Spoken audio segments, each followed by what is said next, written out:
Assalamualaikum warahmatullahi wabarakatuh, sahabatku semua. Dosakah campur baur lawan jenis di pasar, kampus, dan rumah sakit? Asalnya, campur baur antara laki-laki dan perempuan ikhtilat itu dilarang. Bisa kita kaji lebih dahulu tentang larangan ini dari ayat Al-Quran. Lihatlah bagaimana adab ketika para sahabat Nabi ingin menemui istri Nabi Ummahatul Mukminin. Disebutkan dalam ayat, apabila kamu meminta sesuatu keperluan kepada mereka istri-istri Nabi, maka mintalah dari belakang tabir. Cara yang demikian itu lebih suci bagi hatimu dan hati mereka. Quran Surat Al-Ahzab ayat 53. Lihatlah sampai ada keperluan pun tetap diperintahkan berbicara di balik tabir. Tujuannya tentu biar tidak banyak interaksi langsung antara laki-laki dan perempuan. Karena jelas sangat besar godaannya jika itu terjadi, apalagi sampai berdua-duaan. Lihatlah sampai Allah sebut itu lebih menyelamatkan hati keduanya. Ibnu Katsir rahimahullah menjelaskan tentang ayat tersebut. Sebagaimana dilarang bagi kalian masuk menemui istri Nabi, begitu pula dilarang sekali melihat mereka. Walaupun ketika itu ada hajat penting untuk menemui mereka, tetap tidak boleh memandang mereka. Kalau ingin meminta sesuatu tetap diperintahkan dari belakang tabir. Tafsir Al-Quranul Azim 6:223. Lihatlah pula beberapa tujuan dari cara salat, misalnya akan terlihat bahwa ajaran Islam tidak menginginkan campur baur laki-laki dan perempuan.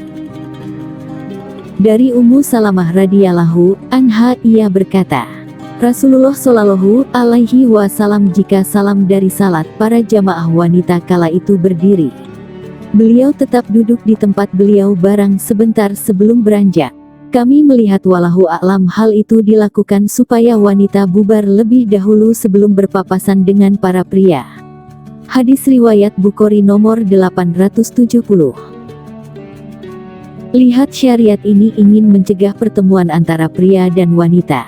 Karena memang campur itu tidak boleh kecuali jika sulit dihindari. Dari Abu Hurairah radhiyallahu anhu, Rasulullah shallallahu alaihi wasallam bersabda, sebaik-baik saf laki-laki dalam salat berjamaah adalah yang paling depan dan yang paling jelek adalah saf yang paling belakang. Sebaliknya, saf perempuan yang paling baik adalah yang paling belakang dan yang paling jelek adalah yang paling depan. Hadis riwayat Muslim nomor 440.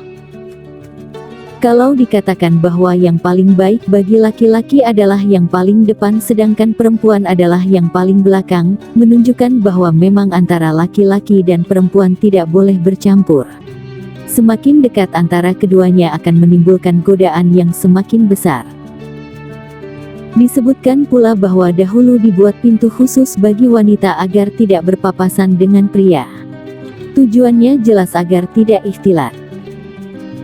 Hadisnya sebagai berikut. Dari Ibnu Umar, ia berkata bahwa Rasulullah shallallahu alaihi wasallam bersabda, andai saja kita membiarkan pintu khusus untuk wanita.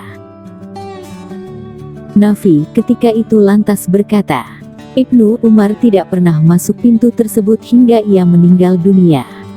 Hadis riwayat Abu Daud nomor 462. Al-Hafiz Abu Tahir mengatakan bahwa sanad hadits ini sahih. Ikhtilat di tempat umum. Bagaimana menghadapi tempat-tempat umum seperti pasar, rumah sakit dan kampus-kampus yang selalu ditemui ikhtilat? 1. Yang jelas dalam batin, kita tidak ridha dan tidak menyetujuinya. 2. Berusaha untuk meminimalkan pertemuan atau interaksi antara laki-laki dan perempuan seperti memisah tempat antara dua jenis kelamin tersebut dan membuat pintu untuk masing-masing.